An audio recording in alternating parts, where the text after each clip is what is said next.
All right, good luck.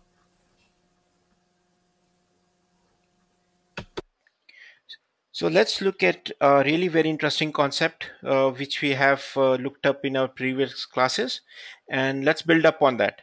So up till now we have seen what NameNode is and how it stores its metadata, and it's really very important to understand how the metadata is arranged. So up till now we looked at there are two main kind of metadata, two main metadatas which NameNode takes care of. The very first one is the metadata about the files. What does it mean? Let's say you have a file hinfo, how that file will be stored in the name node. So it will have, let's say, the name of the file, the permissions, who is the owner, and the blocks mapped to it, right? So this is one kind of metadata. But where these blocks are, let's say block 1, block 3, block 5, on which data nodes they reside, there will be another metadata which will sit in the memory of the name node, which is called bitmap. So which will be kind of a mapping between the blocks and your data nodes. So bitmap is built up dynamically by the name node when the name node comes up, and it is never persisted to the disk. So what is persisted to the disk? Only the file metadata, right? So the files and the blocks which are mapped to that file. So let's have a look at where that metadata is and how that works, because it is really very important to understand how metadata is stored and how the checkpointing happens, right? So we'll understand what checkpointing is.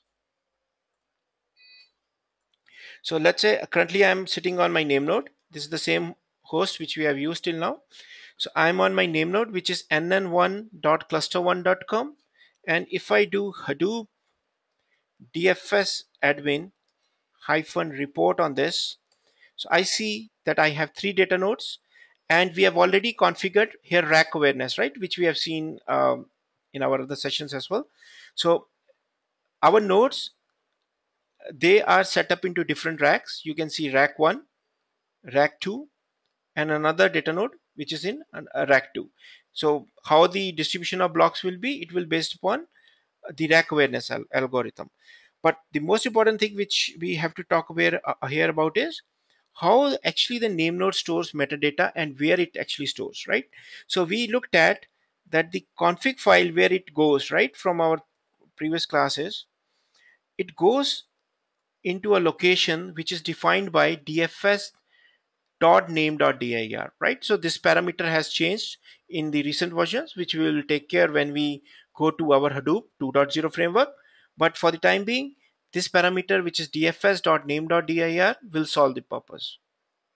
So the parameter, it defines that metadata will be stored at slash data slash name node, right? So let's look at what this location actually has. So if I do an ls-l on the location, so you see that it has some directory structure. So let's go a little bit deep into the directory structure and let's look what actually it contains. So it contains mainly 4 files, so out of which fs time will always be standard. But the most important files here are edit file, which is our journal file, right? Journal file means whenever you make changes or whenever you write data to the SDFS, everything goes into this edit file, which is a journal. And fs image is the image with which your name node booted, right? So if I do here jps command, you can see my name node is up, right? And edit will contain the entries of whatever data we wrote. So let's take an example. If I create a simple file, vi test file, and I write some text, let's say this is file test, and I copy this file onto Hadoop, right? I copy this file, let's say to SDFS, and I do again ls-l on the this directory structure. So what is happening here? Depending upon the size, how much data we wrote, right? This file was very small. If I do Hadoop hyphen fsls on my HDFS file system, you will see that there is one more file created, right? So one thing to notice here is Let me give you the output in human readable form. So it is showing me that edits, the size of the edits journal is around 1.1 megabytes. But my FS image remains constant. Constant means the image size with which the name node started. So how will I do a checkpointing? Right? So the checkpointing is the process of merging the edits and the FS image together.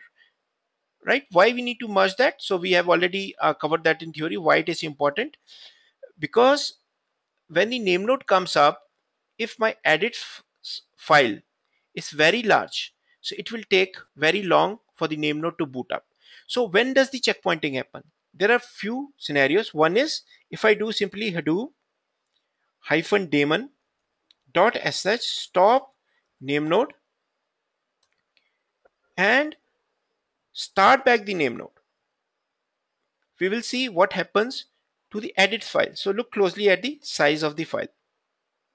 Right? So if I do ls again on this directory, see this has been emptied and whatever content was there has been moved to the FS image. So you see that checkpointing happens whenever the name node comes up. So this might not be the right thing to do in production, right? So let's say I want to do a checkpointing of my edits journal with the FS image. So I cannot just simply go and restart my NameNode daemon in my production cluster, right? So it will be an outage kind of thing. So how we can do that? There are few ways of doing, for example, navesave command, but the most common way of doing this is setting up a secondary name node, right? So let's look at first the theory part, what secondary name node is and what exactly it does, right? So let me give you a concept here first, then we'll go into. So as we saw that secondary name node is not a hot standby name node. So do not be confused by the name secondary. So it is not a highly available name node. Although in our later versions of Hadoop 2.0, we have a secondary name node built into our another highly available name node. But in Hadoop 1.0 framework, secondary name node just does housekeeping and checkpointing. So what does it mean? Secondary name node will connect to the primary name node at a defined interval. So by default, the interval is 1 hour, but it is a configurable parameter. What it will do, it will fetch edits and FS image from name node, pull it to itself and do a checkpointing, means it will merge the edits and FS image and push it back to the primary name node. So how this process happens? So let's say, so we saw on the primary name node, we had two important files. One is edits file, which is the journal file, and another one is the FS image file. So FS image file is the file which will not change, right? Writes do not happen directly to it. Write happens directly only to the edits file. So the primary name node holds a lock on edits file, not on the FS image file. So when the secondary name node wants to do a checkpointing, it can fetch FS image directly because it is not locked by the primary name node. But what happens to the edits? Because writes might be happening to this, right? Your Hadoop production cluster might be heavily loaded and there might be a lot of writes happening in a production cluster. So what needs to happen is the primary name node rolls a new file which is called edits.new and puts a lock on it and releases the lock on the edits file. So both these files will be pulled by the secondary name node onto its local system, means a location which is a configurable location. I will show you where it will pull it. So these two files will be pulled in onto the secondary. It will merge the edits and FS image, and it will push it back to the primary. So it will again be renamed to FS image and edits.new will be renamed to edits file. So what is happening during this time frame?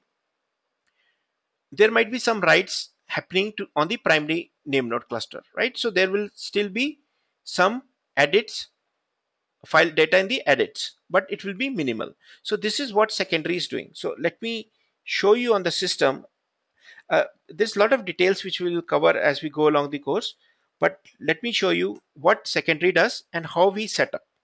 So currently I'm sitting on a box whose name is snn.cluster1.com. So to ease out the naming convention, we have given the name secondary name node SNN. So its IP is 192.168.1.68 and our primary name node is nn1.cluster1.com and its IP is 192.168.1.70.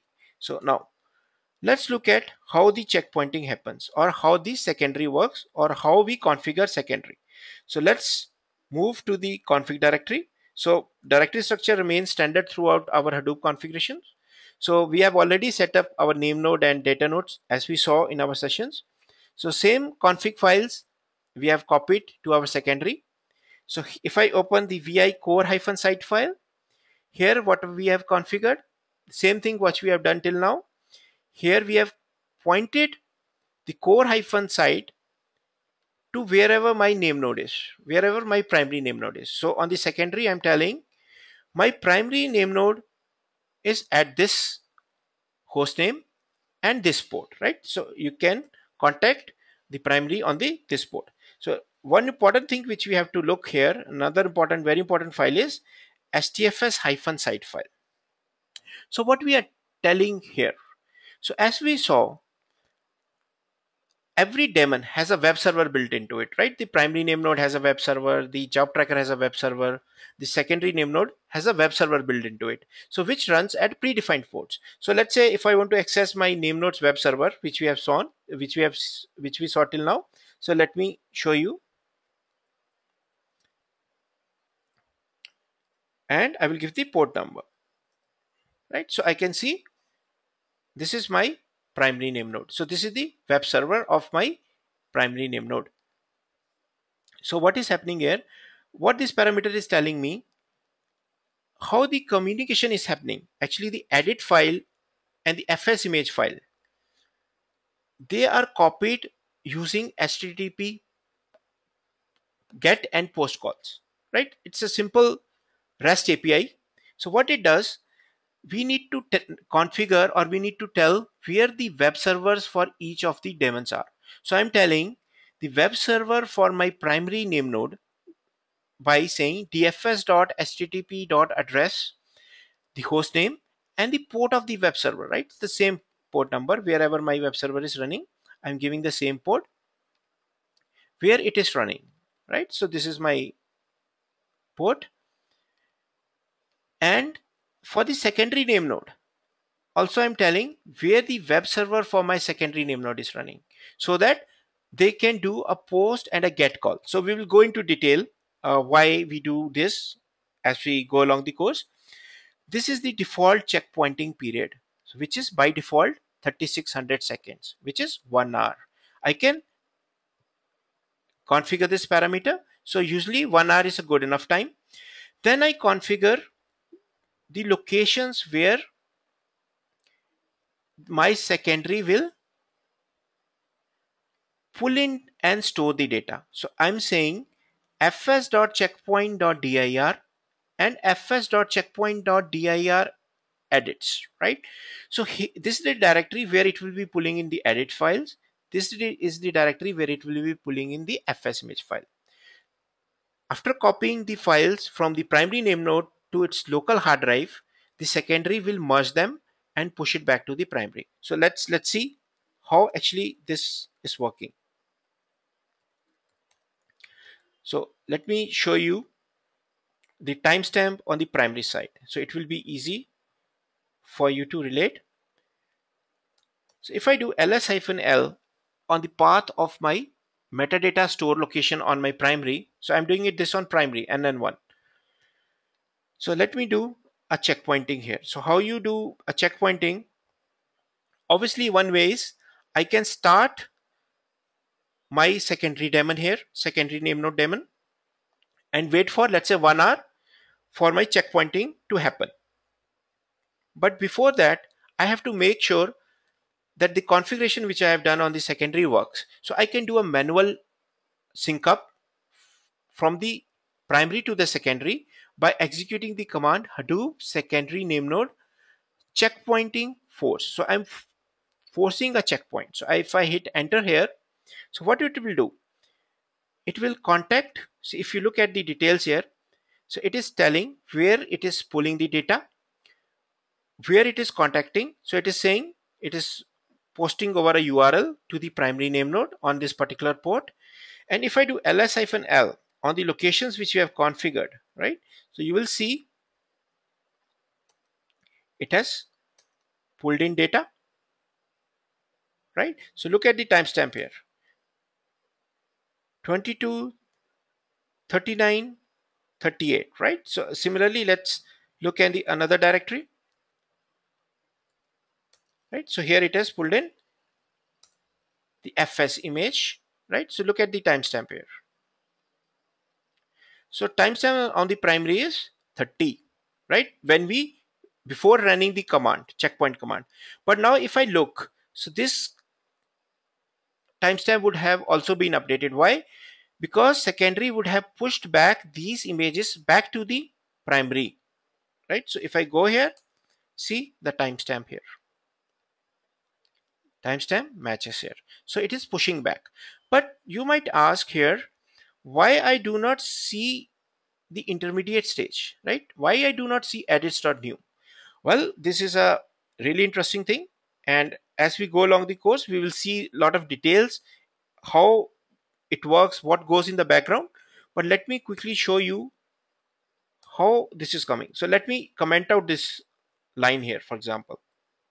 Let me take out the configuration for my secondary web server, right? So I moved out the entry which tells me where my web server for my secondary is running.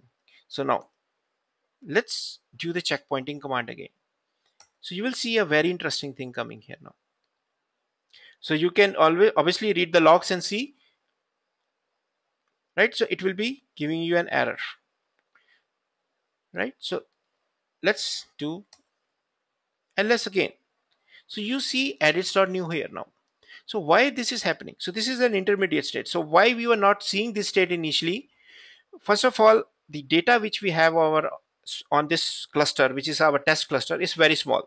So the checkpointing happens very quickly. The edit file was not big, so checkpointing was happening very quickly. But now, why it is not able to roll the edits.new back to edits? Because we have removed the important line here, which was talking about where my web server for my secondary is running. So what happens when I remove the entry for the web server for my secondary name node? What it does, it is not able to do a post call from by making end-to-end connection. It is although able to do a pull or get call, but it is not able to do a post call because it is trying from a local host, right? And when it goes and connects to the primary name node with a local host, so it does not understand what local host is. So you have to have a fully qualified domain names or IP specified for you to address this out. So if I put this parameter back, so let me just put this parameter back into this. So you will see if I put this parameter back into the config file, so it will start working, right? It will, if I enter this parameter and I simply do a checkpointing here again, right? So now you see it is able to transfer the image, right? So it's saying opening a connection to the primary name node. And if I do ls again here, so you see it has gone. So we will understand as we go along the course what goes in the backend, right? So this is an overview how the secondary is working and how it is doing checkpointing. So this is what we are talking in this slide. So how the rollback is happening and how the primary is talking to the how primary and the secondary are talking to each other. So the another important thing to keep into mind is how you know what is fs image, right? So what data fs image contain? So fs image is kind of your metadata or similar to inode structure, right? So we have discussed that how the inodes work in a Linux system, right, on an ext3 file system. Similarly, we have a data structure which sits in fs image, which maps your blocks to the file. So let me show you. For example, let's say I want to look inside the fs image and see what exactly fs image contain. So if I can execute the command similar to, I can say Hadoop oiv. This is image viewer, right? So if I hit enter here and if I do cat on fs image, so it will show me what entries my metadata has. So these entries are same as compared to the command which we execute here, right? But this is, we are directly looking into the metadata. I cannot go and do, let's say, data name node current fs image here, right? If I go here and try to do an fs image cat on that, right, so it is gibberish. I cannot read that file. But if I use oiv viewer, I am able to view what's inside it. So this is very important, especially when we are doing Hadoop upgrade, to be sure that our images are consistent. And there are a lot of things which we talk about, let's say the fsck status, a lot of things which go into picture. So in this command we can give lot of formats. We can give output into an html format, we can give an output into an xml format. So there are a lot of format it takes. So as I was telling you, as we have discussed till now, if I do dfs admin hyphen report here, we have already configured rack awareness, right, as we have seen till now. So we can go a little bit deep into what exactly happens at the, let's say, a file system level. If I do fsck on my file system, it will tell me what is the consistency level, and I want to check, let's say, the consistency about a particular file, let's say test file which we have copied. I can check for that, right? I can also do at the files level, right? It will tell me this file size is this, it has one block. I can check for blocks as well, right? So it is telling me how many replicas it has, this particular block. I can also go by location, right? So it will tell me the locations also where it went. So currently our application is set to one only, so that's why it is not going to various data nodes, right? But it is really important to understand that. So this is a quick introduction to our primary and the secondary name node communication. But as we go along the course, we will see what goes at the back end and how the secondary name node is replaced in our newer Hadoop 2.0, because over there we have high availability. So in high availability, what we will do, we will configure two name nodes which can fail over. Let's say if one name node goes down, the other will serve the request, and the second name node acts as a secondary as well. So when you are configuring high availability, you do not need to have a secondary name node. So it will be doing the checkpointing for you, right? So this is what the configuration is. So I hope you had a good overview of how the primary and the secondary talk and how the checkpointing works. So thank you very much for attending the session. Thank you.